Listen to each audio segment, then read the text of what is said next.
Hey there, YouTube.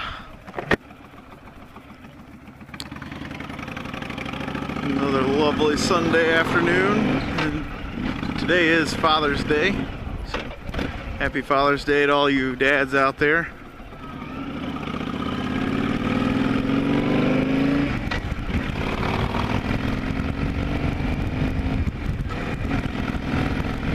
So that got me thinking, just for some of you guys out there that are riding, got me thinking about when I started riding and why I started riding.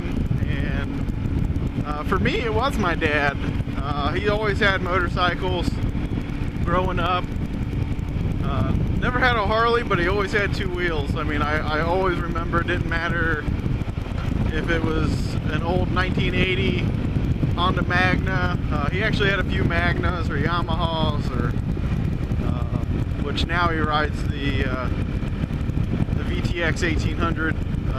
It's similar to mine, except mine's the 1300. So, but yeah, it just got me thinking. You know, he gave me my first motorcycle when he bought his VTX. He had a 1994 Honda Magna, and he gave it to me for my birthday, which was pretty cool. My parents aren't rich by any means, and for him just to give that to me meant a lot. And the reason he gave it to me was because he wanted somebody to ride with, and especially at the time he knew I couldn't afford to buy my own.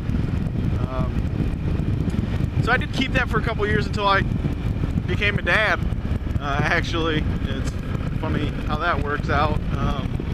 But yeah, my wife got pregnant, so I got rid of the bike. And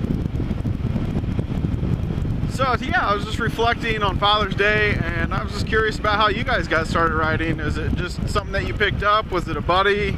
Was it your dad? Was it your mom? Something like that?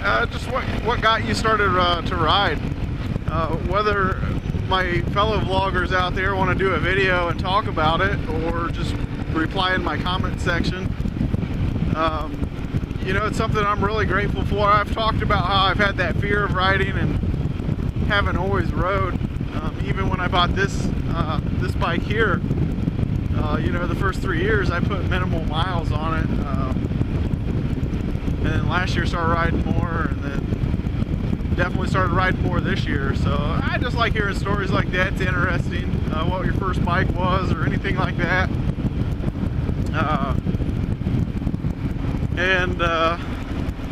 Yeah, that's basically what I had on my mind. Other than that, I was gonna say, yesterday it was called a bridge run, or a bridge ride. It's kind of like a poker run. Where we live, the next county over, the county that I grew up in, the Historical Society puts on a ride every year.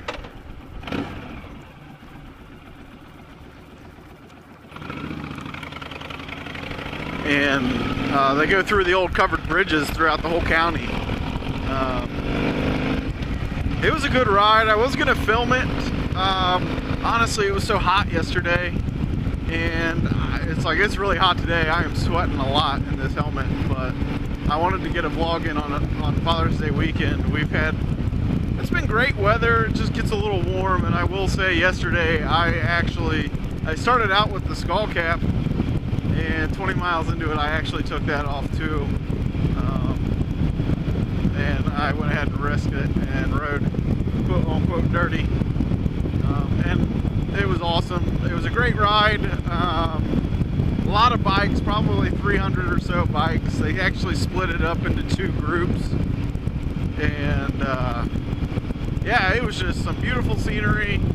I would say overall on the ride, though, it definitely isn't for like a beginner. There's a lot of one-lane old country roads. There was a few bikes in front of me at one point. She did lay it down, and I mean, it wasn't really anything she did wrong, or you know, she wasn't being careless, I should say. She took the turn too wide and hit a little gravel over in the side area there, and you know, lost her footing and put it down. She was all right.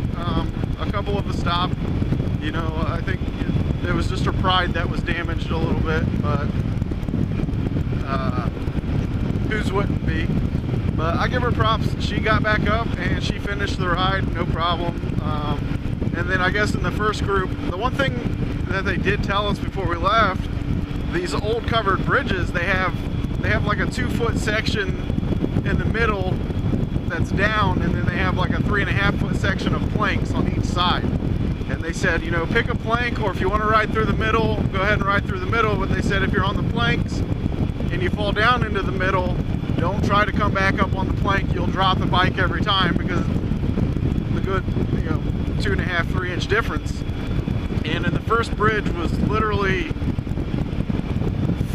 3 or 4 minutes away from where we left.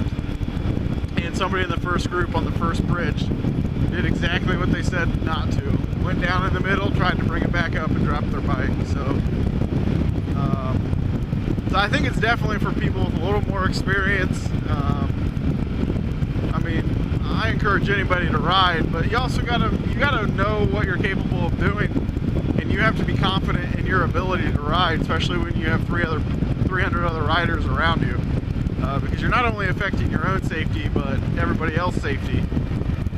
But I didn't see anybody careless. I think last year they said, I didn't go on it, this is the first time I had done it, and they'd said in the past there were some pretty careless people that had caused some accidents. And that was one of the reasons why I don't really like doing big runs like that, because you don't know everybody's skill set, you don't know how other people like to ride. But at the end of the day, you know, it was fun. So I enjoyed it. I wish I would have filmed a little bit of it, but thankfully it's not like it's a route that I don't know or an area that I'm not familiar with. So I think some of these vlogs, I plan on doing one where I go out and actually film all the bridges, or some of the bridges anyway, that we went and seen. Like, one of them's only like 10 minutes from my house here, and so I think it would be fun doing maybe a little day ride, just, you know, filming that kind of stuff. But so maybe that's something that I'll do here next, in the future. Maybe get a couple buddies that want to go ride and do that. I always enjoy riding with friends. So, but that's really all I have for you today, YouTube. So, like I said, give me your stories, make a video about it, or something like that. I always enjoy watching or reading comments. So, other than that, we'll see you later. Bye, YouTube.